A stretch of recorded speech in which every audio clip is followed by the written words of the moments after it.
কনকনে শীতের রাত। ইরাকের এক প্রত্যন্ত জনপদ। হাড় কাঁপানো বাতাসে জনশূন্য রাস্তাঘাট যেন মৃত্যুর মতো নীরব হয়ে আছে। আকাশের চাঁদটা ঘন কুয়াশায় ঢাকা, যার ফলে আবছা অন্ধকারে চারপাশটা আরও রহস্যময় লাগছে। সেই জনমানবহীন পথে ধীর পায়ে হেঁটে চলেছেন এক বৃদ্ধ। বৃদ্ধের পরনে খুব সাধারণ এক জুব্বা, মাথায় পুরনো পাগড়ি, কাঁধে ঝোলানো একটি ছোট্ট জরাজীর্ণ থলে। তার হাঁটার গতি ধীর, কিন্তু ব্যক্তিত্বে এক অসাধারণ গাম্ভীর্য। তার চেহারায় এমন এক নূর বা দ্যুতি আছে যা অন্ধকারেও যেন জ্বলজ্বল করছে। তিনি আর কেউ নন, তিনি হলেন মুসলিম বিশ্বের অন্যতম শ্রেষ্ঠ আলেম, লক্ষ কোটি মানুষের হৃদয়ের স্পন্দন, ইমাম আহম্মদ ইবনে হাম্বল রহিমাহুল্লাহ। কিন্তু আজ এই অচেনা শহরে তাকে চেনার মতো কেউ নেই। তিনি নিজের পরিচয় গোপন করে সফরে বের হয়েছেন। দীর্ঘ পথ চলার ক্লান্তিতে তার শরীর ভেঙে আসছে। তার এখন একটু আশ্রয় দরকার, একটু উষ্ণতা দরকার, আর মহান রবের দরবারে মাথা ঠেকানোর জন্য একটু জায়গা দরকার। হাঁটতে হাঁটতে তিনি একটি মসজিদ দেখতে পেলেন। জরাজীর্ণ পুরনো মসজিদ, কিন্তু আল্লাহর ঘর সবসময়ই প্রশান্তির। ইমাম আহমদ স্বস্তির নিঃশ্বাস ফেলে মসজিদের ভেতরে প্রবেশ করলেন। এশার নামাজ শেষ হয়ে গেছে অনেক আগেই। মসজিদ প্রায় ফাঁকা। তিনি এক কোণে গিয়ে দুরাকাত নফল নামাজ আদায় করলেন। তারপর ক্লান্ত শরীরটা মেঝের ওপর এলিয়ে দিয়ে একটু ঘুমানোর প্রস্তুতি নিলেন। ঠিক তখনই মসজিদের নীরবতা ভেঙে একটি কর্কশ কণ্ঠ ভেসে এলো। এই যে মুরব্বি, এখানে কি করছেন? ইমাম আহমদ চোখ মেলে তাকালেন। দেখলেন মসজিদের পাহারাদার বা খাদেম তার সামনে দাঁড়িয়ে আছে। লোকটির চেহারা বেশ রুক্ষ, হাতে একটি লাঠি। ইমাম আহমদ শান্ত গলায় বললেন, বাবা, আমি একজন মুসাফির, অনেক দূর থেকে এসেছি। শরীরটা খুব ক্লান্ত। রাতটা যদি এই মসজিদের এক কোণে কাটিয়ে দিতাম, ফজরের আজানের সাথে সাথেই চলে যাব। খাদেম রেগে গিয়ে বলল, না না, এখানে থাকার কোনো নিয়ম নেই। এটা মসজিদ, কোনো সরাইখানা বা হোটেল নয়। নামাজ পড়া শেষ, এবার বেরোন। ইমাম আহমদ অবাক হলেন। তিনি বললেন, বাবা, বাইরে প্রচণ্ড শীত, আমার থাকার কোনো জায়গা নেই। আমি তো আল্লাহর ঘরেই আশ্রয় চেয়েছি। আমি কারো কোনো ক্ষতি করব না, শুধু এক কোণে পড়ে থাকব। কিন্তু খাদেমের মন গলল না। সে বলল, শোনেন মুরব্বি, এত কথা শোনার সময় আমার নেই। আমি এখন মসজিদে তালা দেব। আপনি ভালোয় ভালোয় বের হবেন নাকি ঘাড় ধাক্কা দিয়ে বের করতে হবে?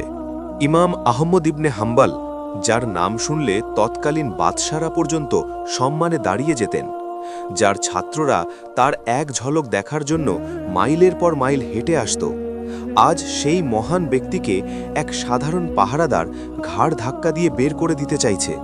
কিন্তু ইমাম আহমদ নিজের পরিচয় দিলেন না। তিনি অহংকারবশত বললেন না যে তুমি জানো আমি কে। তিনি বিনয়ের সাথে চুপচাপ উঠে দাঁড়ালেন। খাদেম তাকে এক প্রকার জোর করেই মসজিদের সিঁড়ির উপর নামিয়ে দিয়ে দরজা বন্ধ করে দিল। ইমাম আহমদ দীর্ঘশ্বাস ফেলে সিঁড়িতেই বসে পড়লেন। তিনি ভাবলেন, হয়তো আল্লাহর এটাই ইচ্ছা, আমি এই সিঁড়িতেই রাতটা কাটিয়ে দেব। কিন্তু বিপদ যেন পিছু ছাড়ছে না। খাদেম তালা দিয়ে যাবার সময় দেখল বৃদ্ধ এখনও সিঁড়িতে বসে আছেন। সে ফিরে এসে ধমক দিয়ে বলল, কি ব্যাপার, এখনও বসে আছেন? মসজিদের সিঁড়িতেও বসা যাবে না, এখান থেকে দূর হয়ে যান। এই বলে সে ইমাম আহমদের হাত ধরে টেনে হিচড়ে রাস্তার মাঝখানে নামিয়ে দিল। মহান ইমাম বয়োবৃদ্ধ শরীর নিয়ে টলটলে করে রাস্তায় গিয়ে দাঁড়ালেন। তার মনে বিন্দুমাত্র রাগ হল না, বরং তিনি আল্লাহর ফাইসালার উপর সাবার করলেন। তিনি ভাবলেন, হয়তো আমার নাসিবে আজ খোলা আকাশের নিচেই রাত কাটানো লেখা আছে।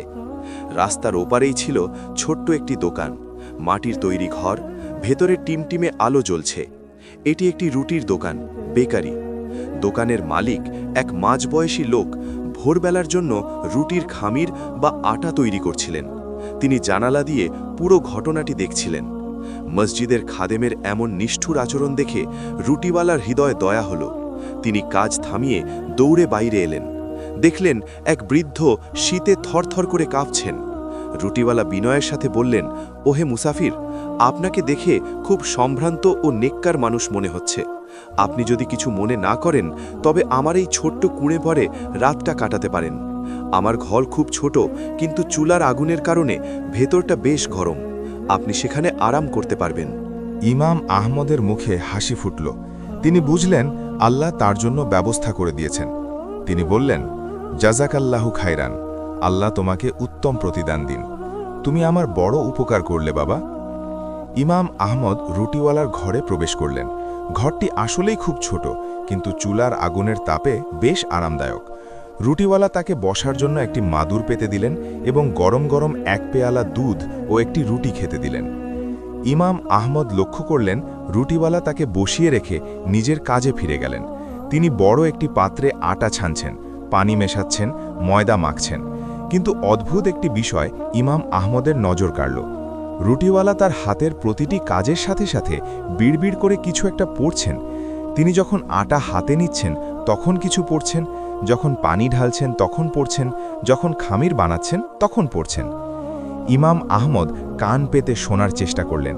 তিনি শুনলেন রুটিওয়ালা অনবরত পড়ছেন, আস্তাগ ফিরুল্লাহ, আস্তাগ ফিরুল্লাহ, আস্তাগ ফিরুল্লাহ। আমি আল্লাহর কাছে ক্ষমা চাই। লোকটি থামছেন না। তার হাত চলছে কাজের গতিতে আর জিহ্বা চলছে জিকিরের গতিতে। ক্লান্তি নেই, বিরতি নেই, যেন শ্বাস প্রশ্বাসের মতোই এই ইস্তেগফার তার জীবনের অংশ হয়ে গেছে। ইমাম আহমদ মুগ্ধ হয়ে তাকিয়ে রইলেন। তিনি শুয়ে বিশ্রাম নেওয়ার ভান করলেন, কিন্তু আসলে তিনি সারা রাত জেগে এই দৃশ্য দেখলেন। ভোর রাত পর্যন্ত রুটিওয়ালা কাজ করলেন এবং হাজার হাজার বার ইস্তেগফার পাঠ করলেন। ভোরের আলো ফোটার কিছুক্ষণ আগে রুটিওয়ালার কাজ শেষ হলো। তিনি হাত ধুয়ে বিশ্রাম নিতে এলেন। তখন ইমাম আহমদ উঠে বসলেন।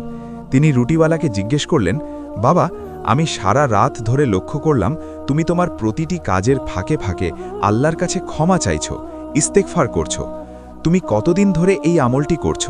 রুটিওয়ালা মুচকি হেসে বললেন, হুজুর, এটা আমার অনেক দিনের অভ্যাস। যৌবনকাল থেকেই আমি এটা করছি। এখন অবস্থা এমন হয়েছে যে আমি চাইলেও এটা থামাতে পারি না। আমার অজান্তেই মুখ দিয়ে আস্তাগ ফিরুল্লাহ বের হতে থাকে। ইমাম আহমদ কৌতূহলী হয়ে জিজ্ঞেস করলেন, এই যে তুমি এত বছর ধরে ইস্তিগফার করছো, এর বিনিময়ে তুমি কি দুনিয়াতে আল্লাহর কাছ থেকে বিশেষ কোনো ফল বা উপকার পেয়েছ? এ কথা শুনে রুটিওয়ালার চোখ উজ্জ্বল হয়ে উঠল। তিনি আবেগের সাথে বললেন, হুজুর, আল্লাহর কসম করে বলছি, আমি এই ইস্তিগফারের বরকতে এক অলৌকিক ফল পেয়েছি। আমি যখনই হাত তুলে আল্লাহর কাছে যা চেয়েছি, আল্লাহ আমাকে তাই দিয়েছেন। আমার এমন কোনো দোয়া নেই যা আল্লাহ কবুল করেননি। যখনই কোনো বিপদে পড়ি, ইস্তিগফার পড়তে থাকি আর আল্লাহ গায়েবীভাবে সেই বিপদ দূর করে দেন। ইমাম আহমদ অবাক হয়ে বললেন, সব দোয়া কবুল হয়েছে? রুটিওয়ালা একটু ম্লান হাসলেন। তারপর দীর্ঘশ্বাস ফেলে বললেন, সবই কবুল হয়েছে হুজুর, শুধু একটি দোয়া ছাড়া। আমার একটি মাত্র আশা এখনও পূরণ হয়নি। ইমাম আহমদ জিজ্ঞেস করলেন, কি সেই দোয়া যা কবুল হয়নি? রুটিওয়ালা বললেন, আমি লোকমুখে শুনেছি এই যুগের শ্রেষ্ঠ আলেম, হাদিস শাস্ত্রের সূর্য ইমাম আহমদ ইবনে হাম্বল রাহমাহুল্লাহ খুব বড় একজন আল্লাহওয়ালা মানুষ। আমার মনের খুব শখ মৃত্যুর আগে আমি একবার তাকে নিজের চোখে দেখব। আমি আল্লাহর কাছে বহুদিন ধরে দোয়া করছি, হে আল্লাহ, তুমি আমাকে ইমাম আহমদের সাথে সাক্ষাৎ করিয়ে দাও। কিন্তু মনে হচ্ছে আমার এই দোয়াটি কবুল হওয়ার নয়, কারণ তিনি থাকেন বাগদাদে আর আমি থাকি এই অজা পাড়াগায়। আমার সামর্থ্য নেই সেখানে যাওয়ার, আর তারও এখানে আসার কোনো কারণ নেই। রুটিওয়ালার কথা শুনে ইমাম আহমদের বুকের ভেতরটা কেঁপে উঠল। তার চোখ দিয়ে অঝরে পানি পড়তে লাগল। তিনি বাকরুদ্ধ হয়ে গেলেন। রুটিওয়ালা অবাক হয়ে জিজ্ঞেস করলেন, হুজুর, আপনি কাঁদছেন কেন? আমি কি ভুল কিছু বললাম? ইমাম আহমদ নিজেকে সামলে নিয়ে বললেন, না বাবা, তুমি ভুল কিছু বলনি। আল্লাহ তোমার ইস্তেগফারের ওসিলায় তোমার ওই একটি বাকি দোয়াও কবুল করে নিয়েছেন। রুটিওয়ালা অবাক হয়ে বললেন, মানে? ইমাম আহমদ কম্পিত কণ্ঠে বললেন, তোমার ওই দোয়াটি কবুল করার জন্যই আল্লাহ তাআলা আজ এক অদ্ভুত পরিস্থিতির সৃষ্টি করেছেন। তিনি আমাকে বাগদাদ থেকে বের করে এনেছেন, তারপর আমার অজান্তেই আমাকে এই শহরে নিয়ে এসেছেন। এরপর আমাকে মসজিদ থেকে ঘাড় ধাক্কা দিয়ে বের করে দিয়েছেন এবং শেষমেশ তোমার এই কুড়ে ঘরে টেনে এনেছেন। রুটিওয়ালা বিস্ময়ে হা হয়ে তাকিয়ে রইলেন। ইমাম আহমদ বললেন, আমি সেই হতভাগা আহমদ ইবনে হাম্বল। এই কথা শোনার সাথে সাথে রুটিওয়ালার হাত থেকে পানির গ্লাসটি পড়ে গেল। তিনি বিশ্বাস করতে পারছিলেন না। তিনি থরথর করে কাঁপতে লাগলেন।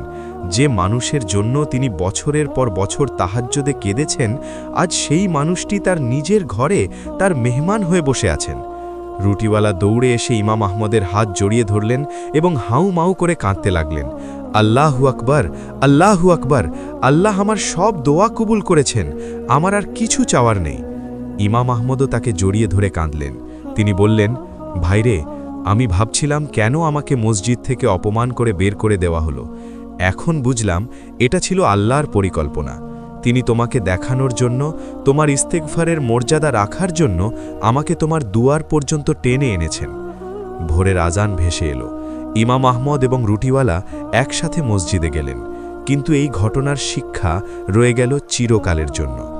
প্রিয় পাঠক, দর্শক, এই গল্পটি আমাদের শেখায় যে আমরা যখন মনে করি আমাদের দোয়া কবুল হচ্ছে না, তখন আসলে আল্লাহ আমাদের জন্য সেরা সময়ের অপেক্ষা করেন। রুটিওয়ালা যদি বাগদাদে গিয়ে ইমাম আহমদকে দেখতেন, তবে সেটা হতো সাধারণ দেখা, কিন্তু আল্লাহ চাইলেন ইমাম আহমদ নিজেই তার কাছে আসবেন, যাতে কিয়ামত পর্যন্ত মানুষ ইস্তেগফারের এই শক্তির কথা জানতে পারে। রসুল সাল্লাল্লাহু আলাইহি ওয়াসাল্লাম বলেছেন, যে ব্যক্তি নিয়মিত ইস্তেগফার করবে, আল্লাহ তাকে সব সংকট থেকে মুক্তির পথ বের করে দেবেন, সব দুশ্চিন্তা থেকে মুক্তি দেবেন এবং তাকে এমন উৎস থেকে রিজিক দেবেন যা সে কল্পনাও করতে পারবে না। সুনানে আবু দাউদ। আসুন আমরাও আমাদের জীবনের প্রতিটি মুহূর্তকে ইস্তেগফারে রাঙিয়ে তুলি। কে জানে, হয়তো আপনার কোনো এক ইস্তেগফারের উসিলায় আল্লাহ আপনার জীবনের বন্ধ দরজাগুলো খুলে দেবেন। গল্পটি যদি আপনার হৃদয়ে সামান্যতম নাড়া দিয়ে থাকে, তাহলে কমেন্ট করে সুবহানাল্লাহ লিখুন। আর এমন শিক্ষণীয় ভিডিও নিয়মিত পেতে আমাদের চ্যানেলটি সাবস্ক্রাইব করে বেল আইকনটি বাজিয়ে দিন। দেখা হবে পরের ভিডিওতে। আল্লাহ হাফেজ।